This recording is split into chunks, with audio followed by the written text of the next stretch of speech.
We are back. This is the K and A podcast. Welcome back, guys. I just want to say, I want to give a quick shout out to everybody that showed love. You know, it was a lot of love. It was a lot of support. Everybody that reposted. I mean, me and Kenny was extremely surprised with the amount of support that we got. Bro, I woke up to like 5 phone calls, bro. It was insane. So we appreciate everybody that showed love and Appreciate all y'all everybody for that real, showed man. support. For real. Thank you so much. Alrighty. So, how you doing, bro? The usual. Chilling. Surviving. It's good. Can't complain. How about you? Doing amazing, bro. Can't complain. Life is great. Alrighty. All right. What's today about? Today Tell the people. is about what I believe to be the most important part to creating a healthy lifestyle, and that is to get your mindset right. I agree. For anything, you got to get this right. If you don't have this, it can end up turning into your worst enemy.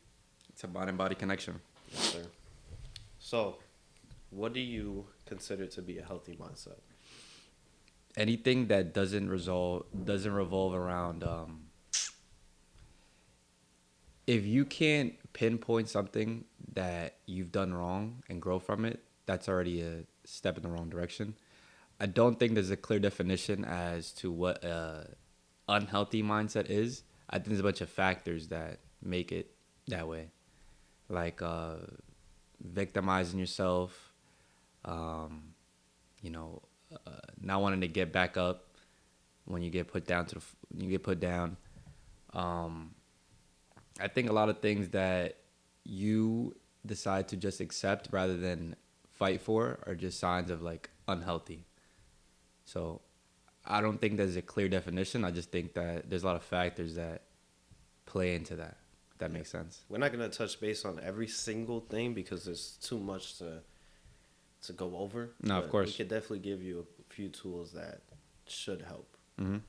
So a lot of times I feel like what prohibits people from keeping that strong mindset is failure. You know, they go through failure and we lose all motivation, we lose all discipline, and it feels like you're deflated and everything is feels like your world is over. Of course. I seen when was it? It was John Cena. He did a promo. I think it was the Raw after he lost to The Rock. At WrestleMania? Yeah, he lost to The Rock. And then he went on, he was like, there's two things you could do after failure. You could either get back up and, push past it, or you could just sit there and let it swallow you and just not continue or whatnot. And that was tough. It was very tough because he went on the next year, literally, and beat The Rock. I think that his story by itself is it speaks a lot to his character. Because do you know how he started? I mean, I remember how he, as a rapper, he kind of started. Yeah, but even before that. No, I don't know. So he got on. They introduced him at the beginning of a new era, I guess. Ruthless aggression, they called it, and he went on. Wait, pause. That was before the Attitude Era or the new one? After. That's after the Attitude Era. So now they're moving into a new age, and he goes on and he fights Kurt Angle, and he does not get the crowd reaction that he was supposed to get. So he goes back and he sees himself as a failure. He continues that character for I think another 6 months or something. And then that's when he randomly thought of the idea of just starting that rapping thing, Thugonomics, whatever. And that's where he started seeing success. So it's he failed at first. But what is he going to do? He's just going to sit there and just continue this character. They even thought about cutting him at first. I'm not going to lie. And then I think he rapped in front of Stephanie McMahon, Vince McMahon's daughter. And then that was his push. And that was his chance to finally do something. And then here he is. Yeah. Freaking Hollywood star. I remember even before that he did an interview with Jimmy Kimmel, Uh-huh. I believe, or Jimmy Fallon, whichever one it is. I always have trouble distinguishing the two. But I think he was talking about how he first started as a bodyguard, and that because he couldn't afford food, he used to go to a pizza place down the street that it was if you crush a whole pie of pizza, it was huge pie. Uh-huh. And You get it for free? Yeah, you get it for free. And the dude John Cena crushed like one of them, and the dude was like, "Yo, that's crazy." Mm-hmm. Came back the next day, did it again. He was like, "That's crazy," and he was like, did it again the next day. He was like, "That's crazy." Came back the day after that. He was like, "Dude, if you just want a slice, just ask. Like, you don't have to. You don't have to just keep coming That back." crushing a whole pie is crazy. But yeah, I mean, it's those stories are always great because you know you look back at how they started and you see how they never persevered. They always persevered through the ups and downs, and they just never stopped, never settled. Of course. And that I feel like is a great step one to creating a strong mindset is to understand that you're gonna go through failures, you're gonna go through obstacles in your path, and you just have to understand that it's part of it. So you got to keep going. You just got to keep working, even when it feels like you're not making any progress. You're doing more than the next person that's not doing anything. There's nothing wrong with failing. Like, failing is actually something good. You grow from it. You understand what you went wrong. You understand what you have to do, and you build from it. Yeah. It's just a foundation. Like, no one's gonna win their first try. Now, don't get me wrong, bro. There's that 1% of people that just got it on the first try and they just ran with it from there. But it's like, you can't expect not to fail. You can't expect not to hit a hurdle or, you know, have a setback. It's always going to be something. It's just how do you want to push past it? Yeah. Steve Harvey says that you're going to fail more than you win. No, for sure. All the time. But that when you win, they write about when you win. Yeah. No one talks about when you lose it. Nobody talks about your failures. And nobody want to be around you when you're not doing nothing. Everybody talks about when you win. Mm-hmm. So that's definitely, it's very important to keep in mind, you know. Take the failures, you know, it's okay. Just keep going. Keep that same mindset. Keep the same energy. Come to work the next day and get to it. Don't let nothing discourage you. Don't let what people say about you discourage you. You got this, and remember that you got this. It's you versus yourself. Remember that. You're your biggest critic, man. You're your biggest critic. So I wanted to get into some of the characteristics of a weak mind. And when I say weak mind, I talk about myself in that sense. That's how drastic I am with me. Mm. So I talked about it in the first one that last year I used to think that everything was happening to me. Mm. You got to look at everything that's happening for you. There's a lesson in everything that you do. So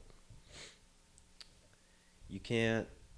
Some of the things that I did was I used to quit before I started. So I would let things discourage me. I used to let failure dictate my life. You gotta take the wheel in your own life and keep pushing forward, you know. Mm-hmm. I agree. I mean, for me at least, I think that when I mentioned victimizing yourself, it was more or less in the terms of like, everything's happening just to me. And I feel like everything negative is happening to me rather than, as you said, for me. It's like, how am I going to push past me losing a friend I had for so long that I've known for like 15 plus years or whatever, for example. It's like, how am I going to push past losing a family member or how am I going to, even a pet? Like, these are all little things that we have to just accept for itself. Yes, it's sad. Yes, it's traumatic. And a lot of people can't push past it.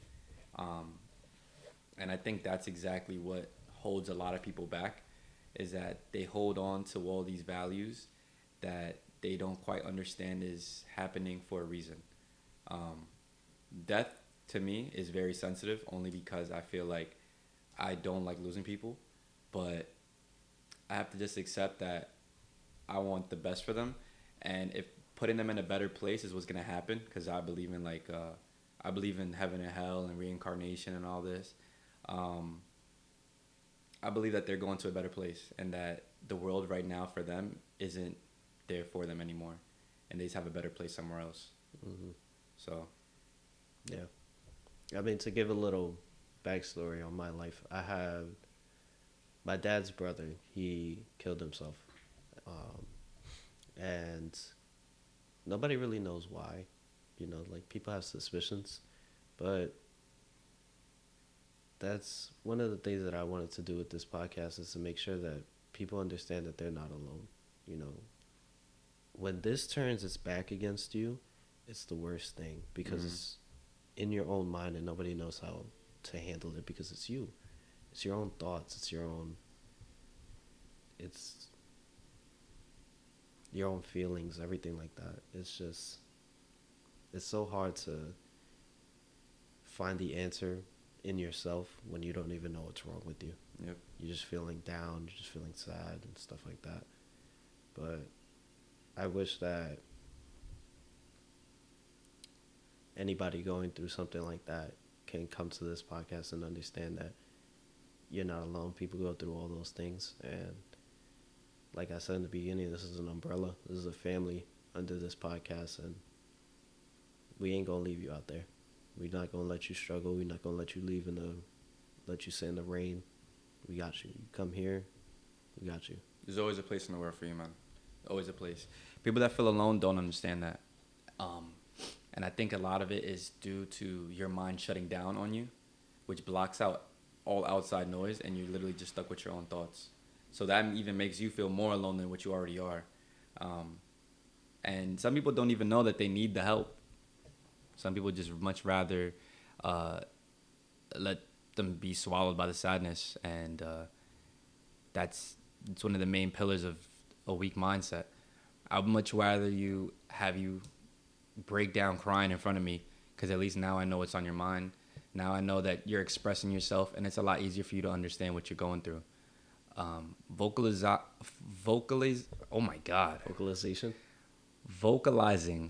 what you want to say out loud brings you to terms with what you're thinking. I feel like you thinking something isn't the same as you saying it out loud.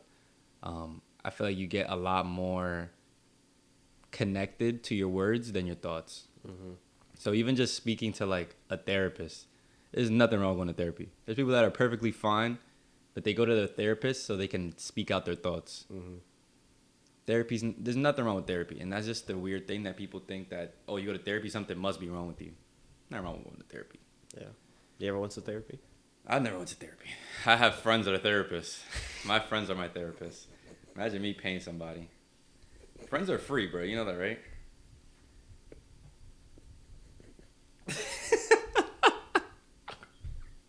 What happened? He said my friends are my therapists. Oh man, that was funny. Oh my god.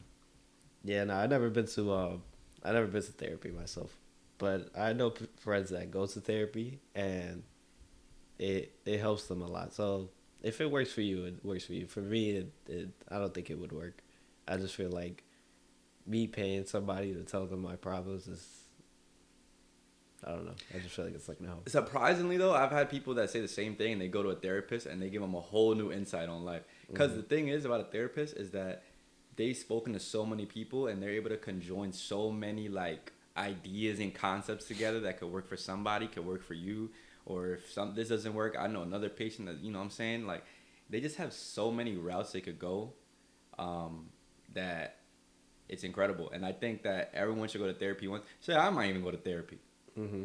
I don't even feel like I need it, but you know, I be chatting. I pay somebody to listen to me talk. Oh man. So I wanted to get into failure. Like we said at the beginning, failure dictates a lot of people's lives. They're scared of it. They're not willing to confront it head on.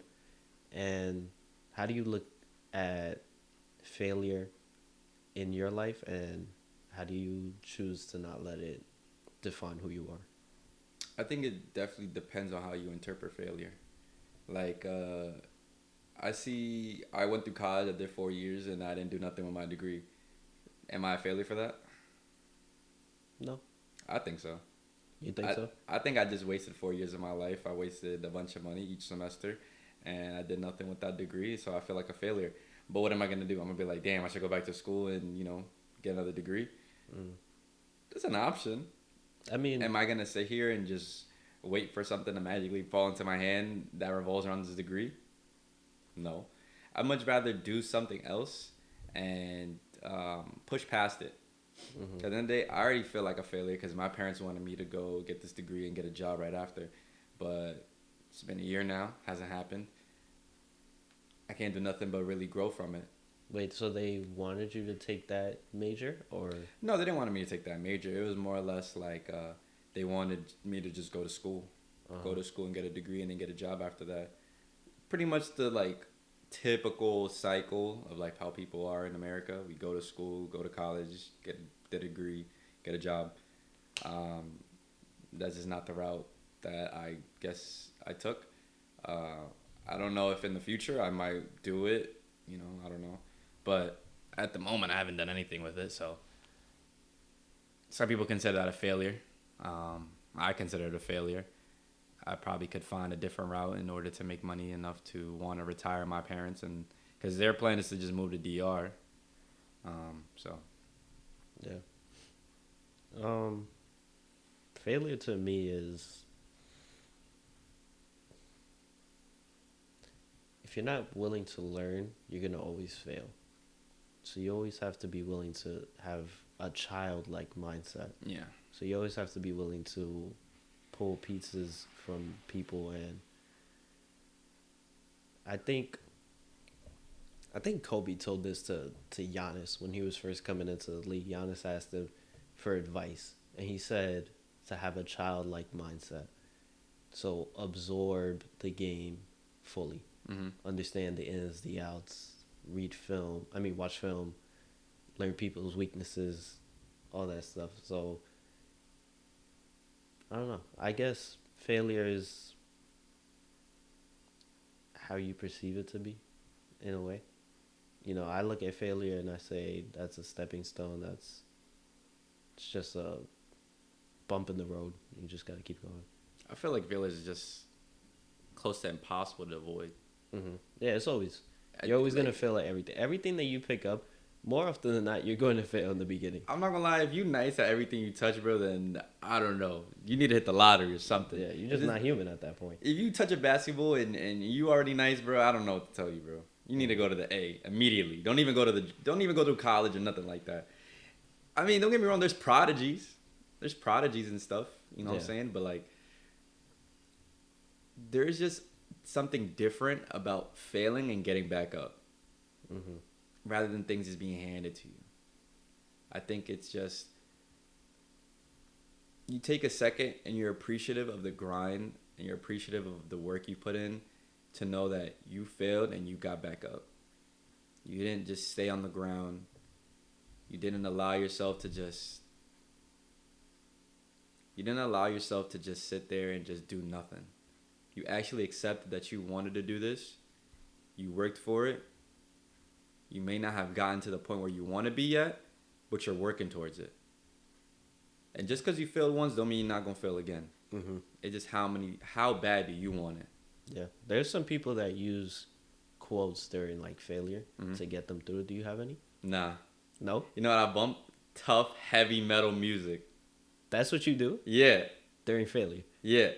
You listen to heavy metal? Bro, I swear to God. Bro, my gym playlist is just straight rock music. I swear to God. Look. I'm not going to lie. It's just Deftones, Quantic, Super Heaven. Yo. It's like, how can you be so sad about failure when the music going dumb hard? So that's what you use? Yeah. Okay. I mean, that's not what I do. I mean, I never... I mean, when I'm running, I listen to like... Music is so powerful, bro. Music is so powerful. Bro, I have a playlist for every type of mood I'm in. Or whatever type of mood I'm trying to get in. If I fail, put something that goes... You know what I'm saying? I'm freaking weak. Bro, I'm telling you. If you are sitting there, right? You're all sad, and you're listening to sad music, what you expect to happen? To feel more sad. Exactly. So if I'm sad, why am I listening to freaking A Boogie? Why am I listening to DTV by A Boogie when my girlfriend just left me? What do I expect to gain from that? I believe in you. Come on, bro. Come on, bro. Realistically. I mean, I don't know. I use quotes. I have some that work for me. So one of them is by Denzel, and it was ease is a greater threat to progress than hardship. That's a good quote. So if you stay comfortable all the time, it's just you end up doing yourself a disservice to yourself. Yeah.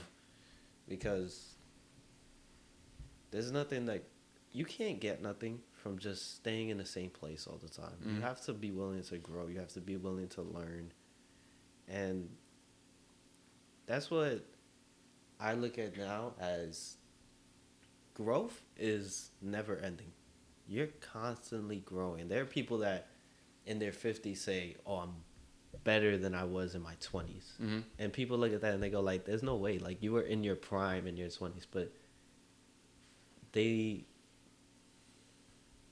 look at all their life experiences and they put them all into one thing. So now they're a lot wiser. They know what decisions work, what fields to go into, what not. You know, they learn from all their failures. So I definitely believe that you're never going to reach. Do you ever think you're going to reach your full potential? Yeah. You do? I think I'll peak. I think everyone has a peak. Mm-hmm. Some people have higher peaks than others. Some people push past their limits.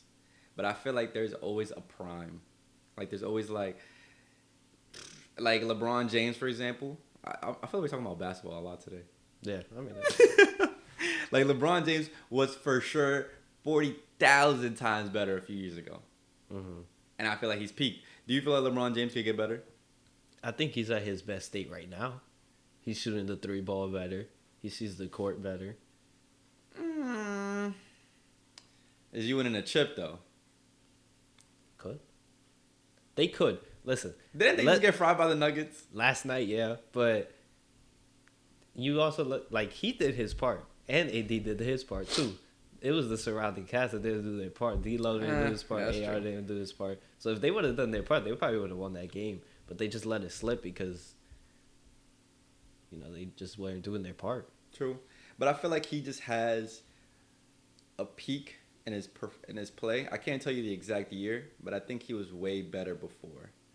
And what I'm trying to get at is that we all have a peak, and we all could stay there for as long as we want to, as long as we're working for it. Now, to me, LeBron's getting old. Push a 40. Yeah, but he's still at his peak. I don't know if he's still at his peak. Like This is the longest prime out of anybody ever had in their career. prime. What was the Lakers' record this year? All right, but look at his numbers. I'm just talking about individually. Man, if I'm LeBron, I'm dropping 100 every game. But regardless, I don't think that I will. I don't know if I'll peak anytime soon. I think I'm doing pretty good right now. But I don't think I'll reach my peak until I am halfway through reaching my goals in life. I feel like once you're at a halfway point and you reflect on yourself and you can really tell like where you are in life, I feel like then you can distinguish where your peak. And to me, I don't know why. I just have a feeling that I'll meet it at the middle part of my race. Mm-hmm. I don't know why. So, like, what age? I don't know. I don't know what age. Once I start putting numbers on things, then I feel like I'm on a time limit. Mm-hmm. I don't want to feel like that. So I just think that once I've reached half my goals, or halfway to my goals at least, I feel like I'll peak there, and then the other half of the race will be like 10 times easier than the first half. The first half fucking sucks. Mm-hmm. First half is gonna suck anytime, cause that's you're learning, you're failing. Towards the middle, you're kind of understanding where you're at. You're kind of getting an understanding of the game, the path you want to take, the shortcuts that you can take, the long roads you could go by. They're all different paths you could take to get whatever you want to be. And at that point, you have a better and clearer understanding of what you want and how you're going to get what you want. Mm-hmm. But even when you're at your peak, how do you know that, like, you can't do more? That's the thing, bro. You don't even know when you're at your peak. Think about it. You think D Rose knew he was at his peak? I guess not. Exactly. And everybody loves D Rose. And he got injured. You still salty about that? I am, bro. That was the first NBA game I actually watched on TV. I was tight. D Rose. Yeah. That was the first player you was. That was my first favorite player, bro. That's interesting. So, my question to you is now, what do you think you have to do in order to reach what we would consider a healthy mindset in regards to like, what would you feel like you have to do to really reach the potential that you want to be at? Learn. You have to keep learning. So whether that's like reading books, whether it's writing down your thoughts, comparing who you were in the past to who you are now, you see the growth between that. Pushing yourself past the limit, pushing yourself past what you believe is enough. So when I'm running, a lot of times, if I reach like 3 or 4 miles, I try to see how far I can go, how far I can push it before I literally just can't. And I don't think I ever reached that point where I was like, damn it, I really can't go no more. Because I always feel, for me, this is just my opinion, okay? Me and Kenny disagree with this all the time. I don't believe I can get tired. Okay. That's what I believe, okay? You may not share the same opinion, that's fine. So you don't feel like your body could get exhausted? I don't feel like I can get tired because I don't believe in being tired. So if I don't believe in it, I refuse to let it have power over me. So what you doing if your body just aching? Just keep pushing. Keep going. There's a lot of times when I'm running, my knee hurts, my heel hurts, but I just keep going. But that's not being tired. No, it's not being tired, but there are times where I'm running like 4 miles and I'm finally catch my breath and I feel like I can keep going for like 4 more, 8 more, 10 more. So do you believe in taking breaks? No. Because I believe in getting burnt out. I used to believe in getting burnt out. But the way I think of everything now is if I fail to let anything have power over me, I have control of it. So I don't believe in getting burnt out. I believe that you can have, in a way, so David Goggins has this thing, right? He calls them mental aid stations. So anytime he's in the shower, that's a mental aid station. Anytime he's eating, it's a mental aid station. He's not thinking about work. He's not thinking about working out. He's not thinking about life. He's just thinking about what's in front of him. And I feel like a lot of people get burnt out because they're just constantly thinking of the same thing over and over and over and over again the whole day. And that's where you get burnt out. What I think about being burnt out is, in regards to work at least, I feel like I'm usually there very often, more often than I should be. And my way of decompressing, which I've told you before, is either playing the game, gym, or basketball. Mm-hmm. Those are I guess those would be my mental aid stations or whatever. Mm-hmm. With you said, I don't know how you play the game. I sit there, I look at it, and I get bored. But about what? Didn't you say that? You say you can't get on the game no more because you feel like you're taken away from something else you could be doing? No, I said sometimes that I'll turn it on. So the only game I play now literally is GTA. And the only thing I do is I turn it on and I drive around the city the whole time. That's all I do. I swear to God, that's all I do. I don't do no missions, no nothing. I have all the cars, everything's there. I just drive around on my cars. And when I get bored, I sell one car and I buy another one. But even when I'm playing like GTA, a lot of times I'll put in a headphone and I'm listening to like a podcast, or I'm listening to like somebody like Patrick and David or anything like that to learn from them. So I don't know. I just never believe in. I feel like you always have to move at. You should always be striving for 100% all the time. So when I turn it on, I feel like I'm decreasing my potential because I'm not moving at 100% efficiency all the time. To me, that what you do is, to me, decompression. I decompress to just relieve myself of everything that happened around me. And it takes me out of a state where I feel like if I go to work, I'm like, bro, I'm here again. Like, damn, like I hate my job. I hate that. No, I go to work. There's this to do. I'm like, all right, whatever. I get it done. I go home. I don't even think about work. I might have just had an argument with my boss or a coworker or something, and I come the next day. I'm like, yo, what's good? Blah blah blah. Like nothing happened because I had left it there. I don't care. I've come back. But there's people that allow that energy to just dwell in their head, and then they hold grudges, and then that's what I would consider a weak mindset, and that's holding you back a lot more than what you think it does. Holding on to that negativity in a negative way is one of the worst things you could do. Now, I'm not telling you to hold on to that, to not hold on to that energy. At the end of the day, failure, people consider that a negativity. I'm telling you to hold on to that. I want you to build from that failure. But I don't want you to hold on to that failure as if it's something that is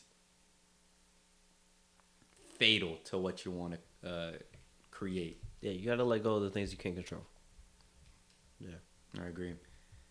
Yeah, I mean, there's certain things that are always gonna happen to you in life, and you have to understand that you have to make peace with it, because it's gonna happen regardless. Yeah. So the other week, like, you lost your wallet.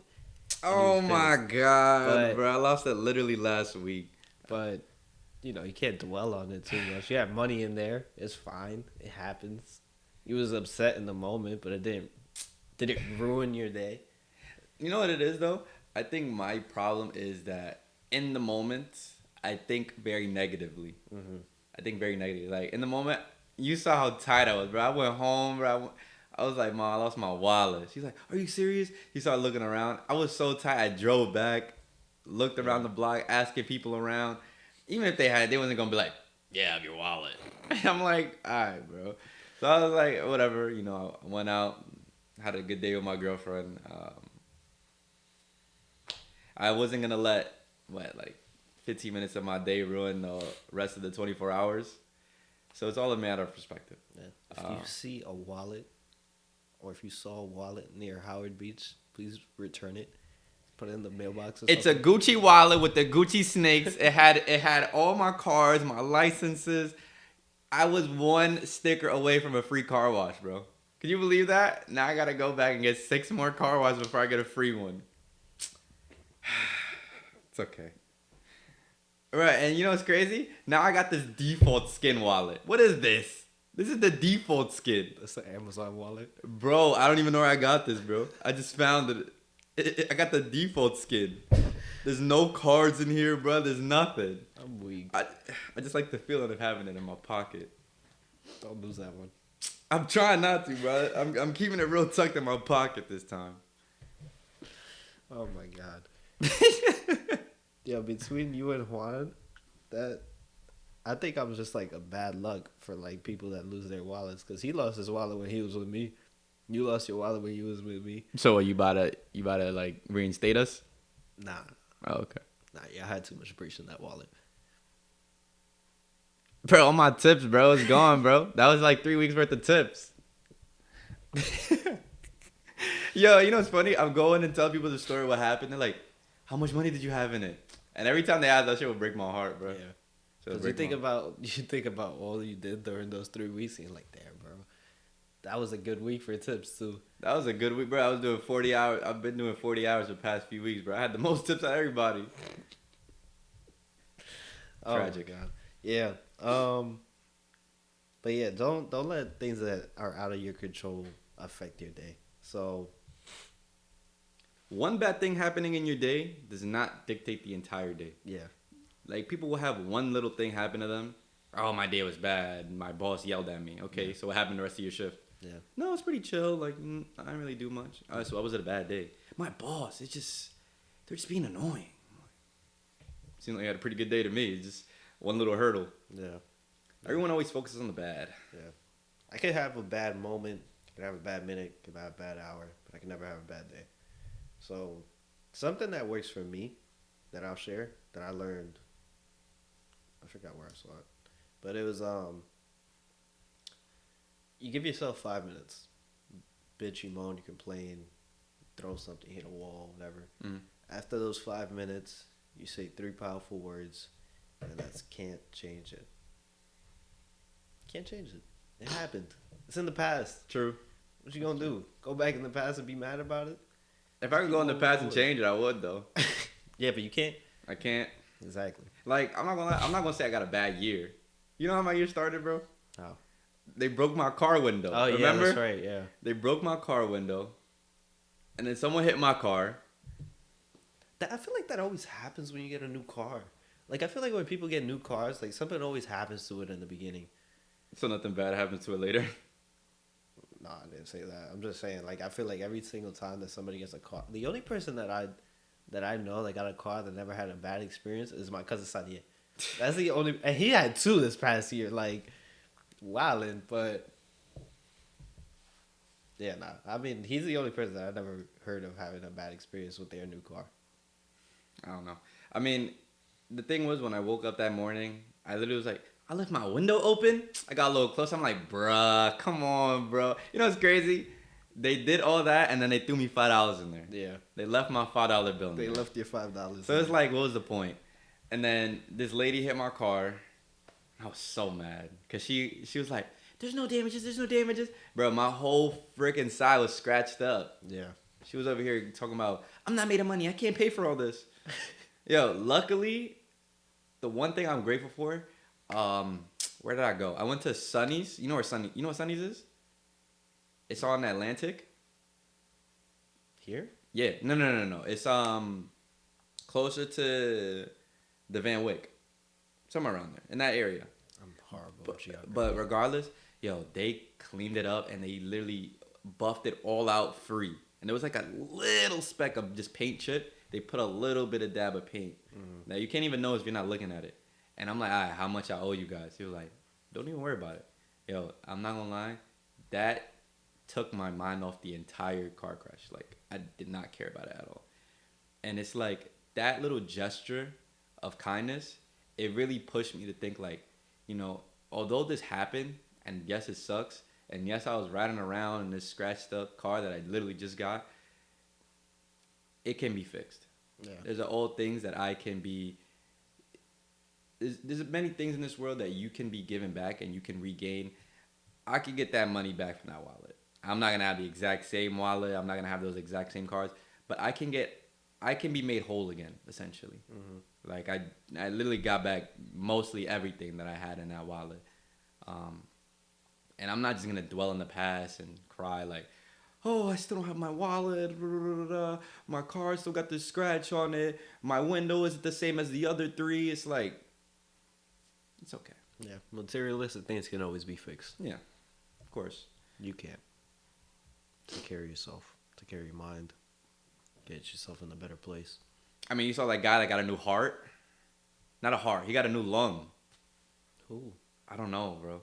Or I think they reattached his limbs. It was something like that. But it's crazy.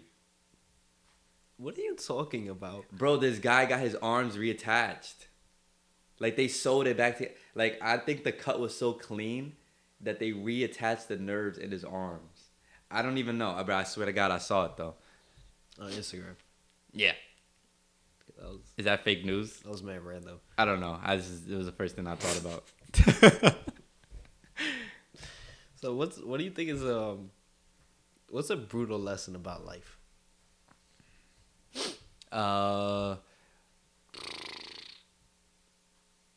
That the world is not kind to you. Mm-hmm. I don't think people understand that nothing is meant for them. Yeah. There's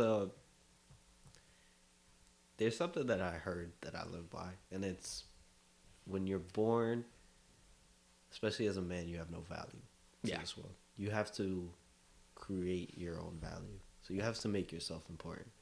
So with that comes by building yourself up, you know, being the best version of yourself, always being grateful for what you have, but understanding that you can always do more. Because I believe God always wants everybody to be at their best. That's why people like to gravitate to people that have a lot of confidence. Mm-hmm. Like, people that are very confident are easy to gravitate towards because it's just like, you want to be like them. As unconsciously as you're thinking about it, you want to be just like this person who is this confident. And like, this has to do with a lot of celebrities. Like, they'll just come on and say whatever they want because they don't care. They're confident in what they're saying, and they don't care how people perceive them because they know who they are themselves. People that are very spongy in the wrong way, as in they'll take criticism and they'll soak it in and let that become them rather than themselves understanding who they are and not letting them get to you. Yeah, that's a good lesson for kids, especially in like high school, around there. Yep. It's like you're so dictated by what is cool. Yep. And bro, I'm telling you, what's cool is being different. That's what's cool, is being yourself. I wish somebody would have told me that in high school. It's to be yourself, bro. Don't be the copy and paste of the next person. Be you. I promise you, if you walk with confidence of who you are yourself, there will people that want to be like you. There's people that gonna hate you for it. Yeah, that's fine. People gonna hate you just for being you. You ain't make me, so you can't break me. I say it all the time. You ain't make me, so you can't break me. No, facts. Okay. That's a good quote. Nothing external can affect. I don't know. I think that building confidence is probably one of the most ideal things and ideal pillars for just a healthy mindset. Yeah, self-confidence. How you not gonna be confident in what you want to do? And that was me. Like, I was not confident in like doing photography at all. I think it was mostly, like I said before, I think it was just me comparing myself to a lot of people rather than just comparing myself to myself. Like, if I compared myself month to month,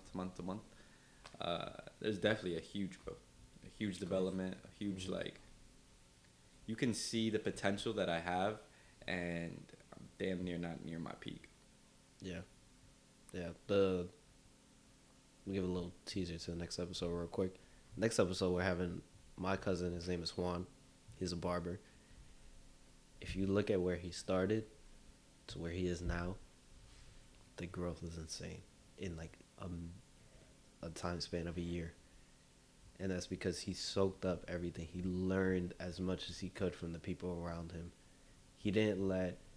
When people tell you something, especially people that care about you, they're going to tell you what you need to hear, not what you want to hear. Mm-hmm. So please take that into consideration. Like, when we released this podcast, people had things to say, and that was good. I welcomed it. I tell them, like, tell me everything that you want to tell me. I may not agree with all of them, but I can learn from it. And the second you stop learning is the second you stop growing. Of course. The second you stop learning is the second you stop growing. Because you think that you're better than everybody else. We are all the same. Yep. You look at everybody at the top, they're still learning. They're still growing. Still human. Exactly. I feel like everyone thinks that we put these celebrities on a pedestal and we put these influencers on a pedestal because they're just so in the public eye that that's all we see. And since we feel like we're not visible, we feel like they're better than us. Yeah. You see people's talents like LeBron. You see his tremendous athleticism. You see all that stuff. That's a gift. And that's certain gifts put you on TV. And certain gifts are, behind closed doors. But if you use your gift, I believe you will find a way to be successful. And I don't mean money. I mean fulfillment.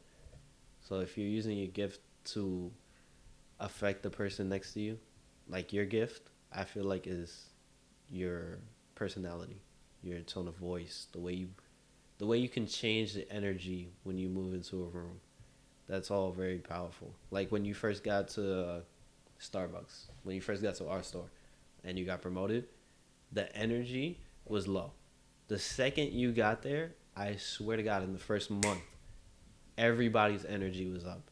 And that's a gift. That's a talent. And,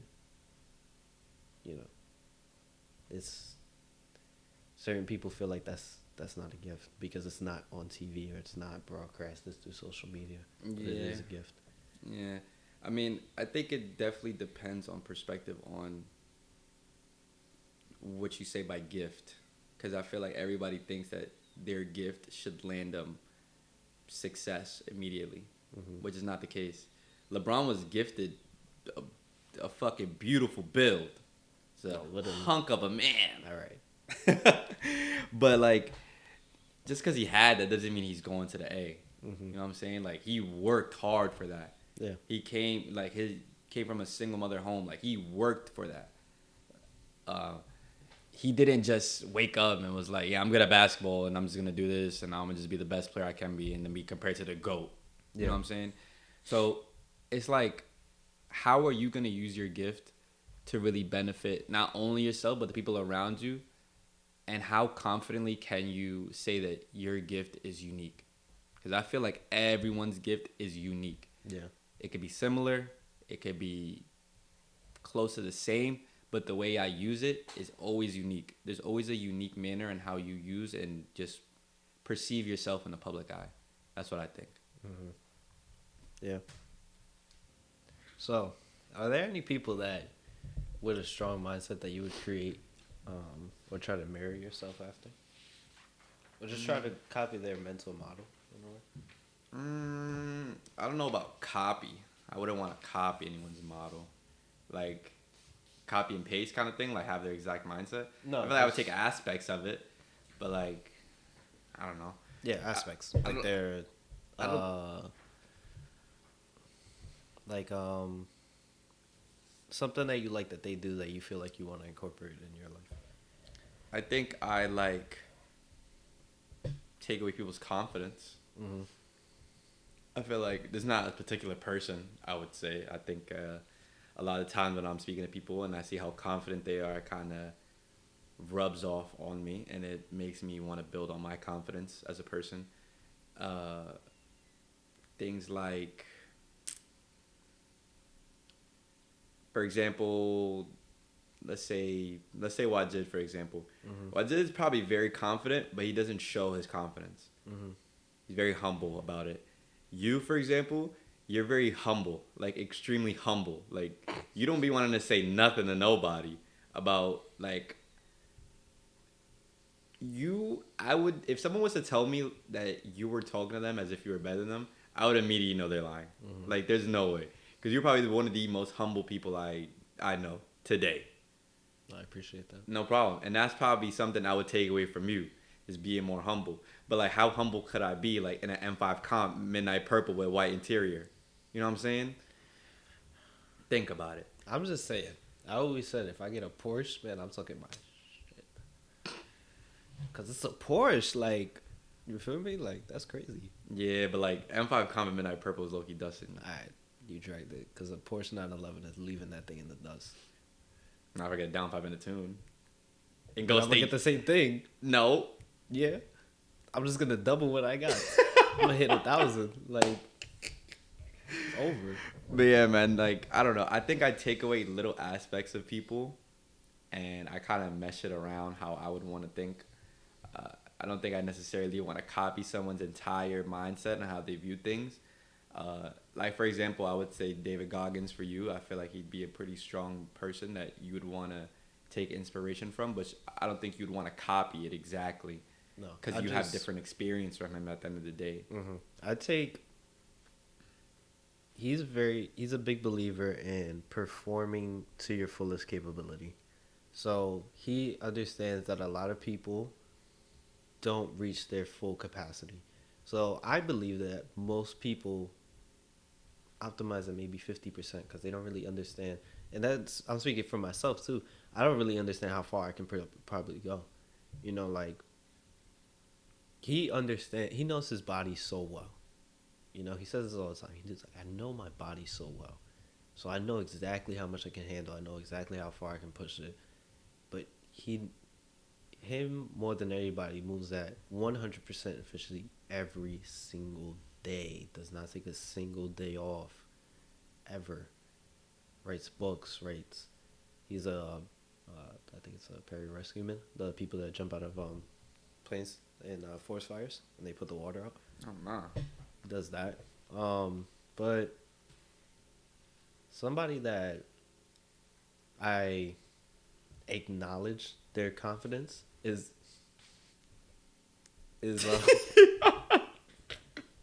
somebody that I acknowledge their confidence is somebody like Conor McGregor. Mm. You know, somebody that oozes confidence. Oozes confidence, bro. Pours out of his body is insane. But you look at everything that he went through, you know, broke his foot in the octagon, all that stuff. He lost to Khabib and was still talking like he won that fight. Mm-hmm. But yeah, there's a quote. I'm gonna tell you right now. This is something he said in 2013.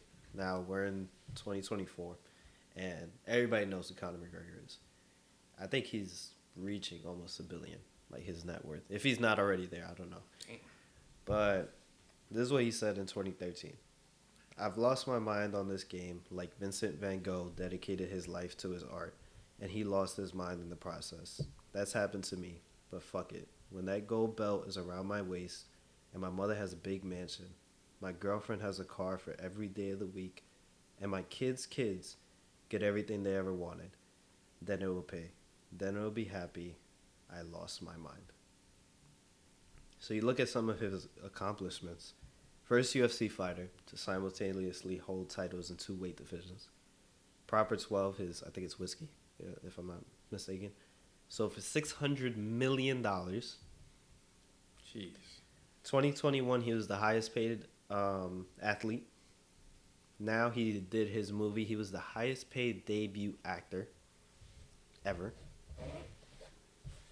He's a black belt in Brazilian Jiu-Jitsu, but before all that, he came from a working class family in a rundown area in Dublin. He was did a public plumbing apprenticeship, and one day when he was on his break, he went back to his car. He was like, it was pissing down rain. He was like, there was some music playing. There wasn't even lyrics to it. It was just some kind of a beat, and he got real, and he didn't want that to be his life. So he dictated what he wanted and went after it. So he drove out of that parking lot, and ever since that day, he pursued a career in mixed martial arts. And he was there was no Irish UFC fighters before Conor McGregor. Mm-hmm. He was the first one. So he couldn't go to his parents to be like, oh, look at this guy. This is what he did. He couldn't say none of that because he ended up being the first one. But he had so much belief in himself that he can do it. And now you see it in everything that he touches. There's nothing he can't believe. There's nothing he can't do that he doesn't believe he can't do, if I said that right. But he says all the time, he's like, if you can see it here and you have the courage enough to speak it, it will happen. So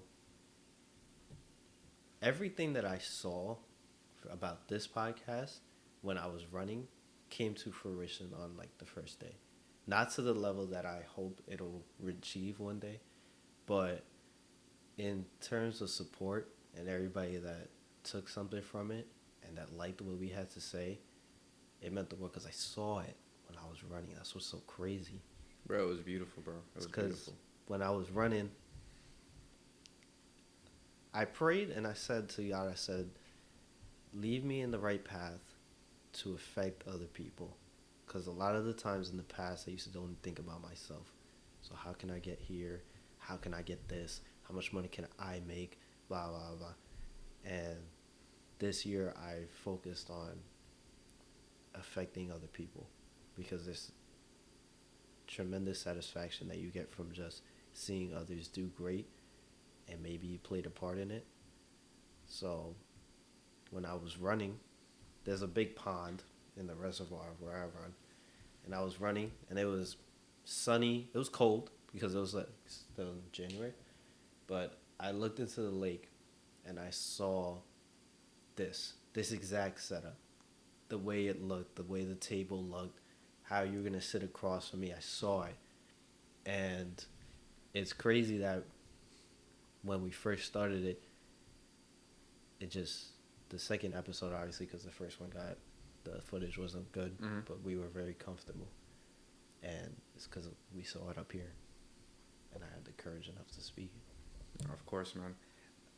Going back to just the support, just from that, it was beautiful, bro. There's people that I hadn't spoken to in so long that watched it and just showed love to it. It was great. It was great. From just like insight on what we should do, things they want to hear, people they want to see, the type of topics they want us to talk about. It was beautiful. And like you said, it was all something that, for me, for some reason, I don't know if anyone else has this habit. I be having dreams of the future. Mm-hmm. And sometime I'm gonna forget it. So I'm gonna look back at this video later on. That we're in a completely different studio with a completely different setup that looks nothing like this. And to me, that's already we're making it. Mm-hmm. It's just how bad do I want to work now to reach whatever I saw. Because right now, that whole thing is hazy. Mm-hmm. And it gets hazier by the day. But it's like, now I have to work hard because I really want to see what that looks like. I really want to be that person that can influence someone else, help them out. Even if I don't even know you. They could be watching this right now, just sitting there feeling alone. I'm with you. Maybe not like literally, but like, you know what I'm saying? Like, I'm there. You can But turn this on and find something from it. of course. And it's like, I want you guys to feel like you have someone to talk to. You have someone to listen to. You have someone that you can look towards, and you can be confident that they're going to tell you something that can impact your life in a positive way. Like, it don't even have to be somebody I know. Like, it could just be a random guy from Idaho just chilling on his bed. I feel like this year has been very eye-opening, and it's put me in situations that I wouldn't imagine myself in before.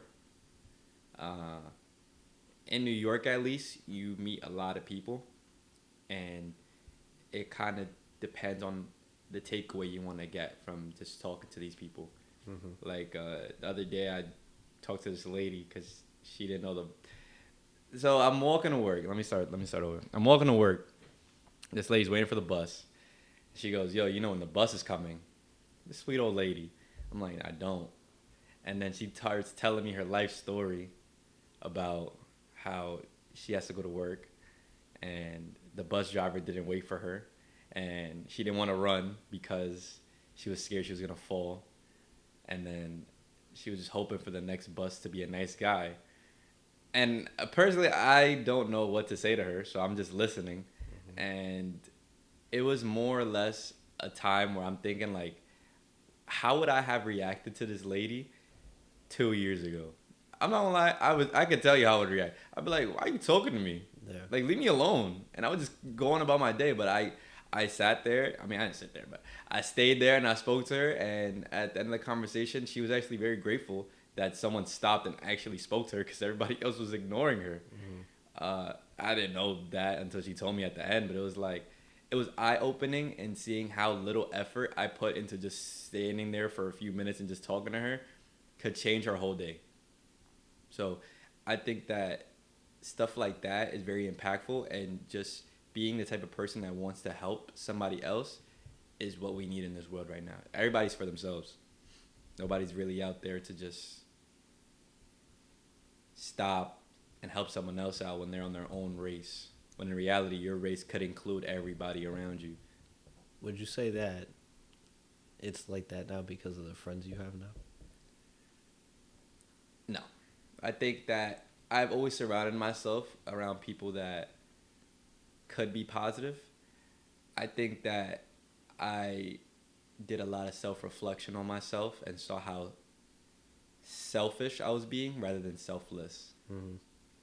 So my selfishness was more or less trying to push me in a direction where I should only think about myself, and I should only think about how I could better myself in the future, rather than how can I build myself while also helping the people around me build up.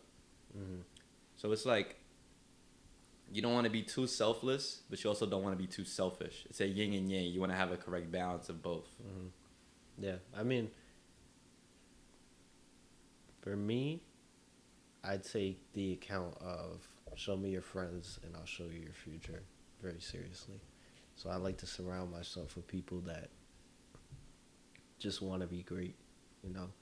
And I think that's what drew me and you together, is that we built our friendship on the principle of like just being better. And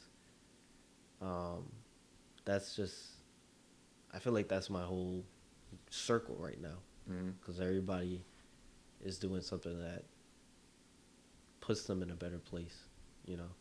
So if you take away anything, understand that the company that you keep around you is very powerful, because they can hold you down or they can bring you up.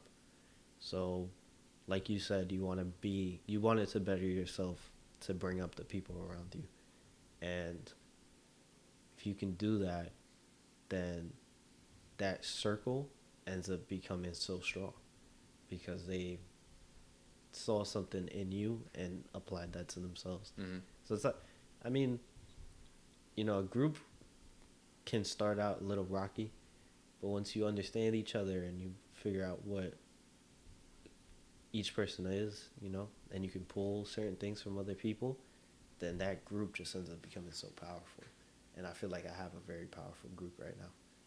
I have a lot of powerful friends and family that just want to be great. People that just want to grind, bro. People that just want to work hard. People that have a set goal in mind and they're not stopping until they get it. Yeah. And it's like, don't get me wrong. I have friends that don't know what they want to do just yet, but they have the hunger to want to work for something. Yeah. Whether that might not be something they want to do right now, or they're in the process of just getting to where they want to be at. That could be barbering. I had a friend who wants to do modeling, but he hasn't been back into it yet. And I would really want him to do it if that's really really wants to do. It's just how bad do you want it? Mm-hmm. Yeah. I mean, the friend that you did talk about barbering, he just cut right now. And when you walked in, I was like, damn, I'm not gonna lie, you did a good job. You ain't say that. You was like, nah, it's dirt. Shut the hell up. I was like, nah, I'm not gonna lie, that shit came on fire. Bro, and compared to when he first started, it was bad. It was bad. But what can I do? I'm going to tell you what's bad. I'm going to tell you what's wrong with it. I'm going to tell you what you can improve on. And it's your job. If you really want to do this, then do what you got to do. Grind hard. He's in a shop right now. You know what I'm saying? Is he going about that shop the way he should be? Probably not. But what I'm saying is that I'm trying to push him in a direction that will benefit him the most in the long run. Yeah, and he's young, too. He's young. He's really young. He's 19 years old.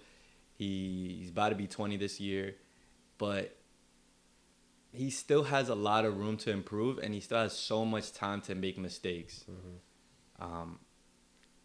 I'm not saying for him to be perfect. He's well entitled to make mistakes. But I want you to learn from those mistakes and just grow from it. Yeah. And that's the type of mindset I would want him to have, rather than being scared to fail.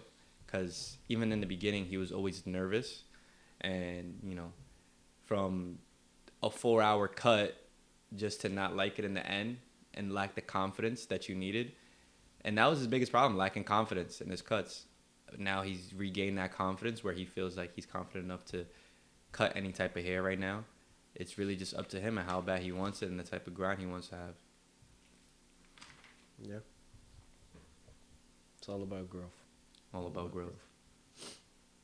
All right. I feel like we touched base on a lot of things that we wanted to talk about today, whether that's in regard to what a strong mindset would entail, how to deal with failure and how to build from it, the characteristics we want to have in regards to those aspects of life, and just the uniqueness in every person in regards to how you should use your gift, the difference in how people think, how you should absorb people's energy, just their mindset, their perspective on life.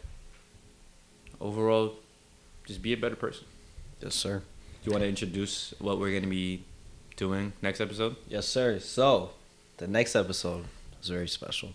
I'm bringing on my brother, you feel me, my cousin, the whole nine. It's my boy. His name is Juan. He goes by Juan the Medic. He's a barber in Brooklyn. And we're going to be talking about his story about how he came up, all the trials and tribulations he went through. Talk about his early childhood, going into high school, to about where he is now. And it's going to be a very good podcast. So if any barbers out there that want to learn from him, this is definitely going to be an episode that you would want to stay tuned into, because he's going to provide a lot of information that you're going to need and give you a lot of things that might help you in the beginning, because he went through it, he learned from it, and he has the experience to talk about it. So it's going to be special. But I just want to give another shout out to everybody that showed all the love to the first episode. Please do the same for this one. We appreciate everything, all the love and support. Now, please, if you haven't subscribed, please hit that subscribe button for us. Like, comment, share. There's more to come. Hit that subscribe button. There's more to come. See you later.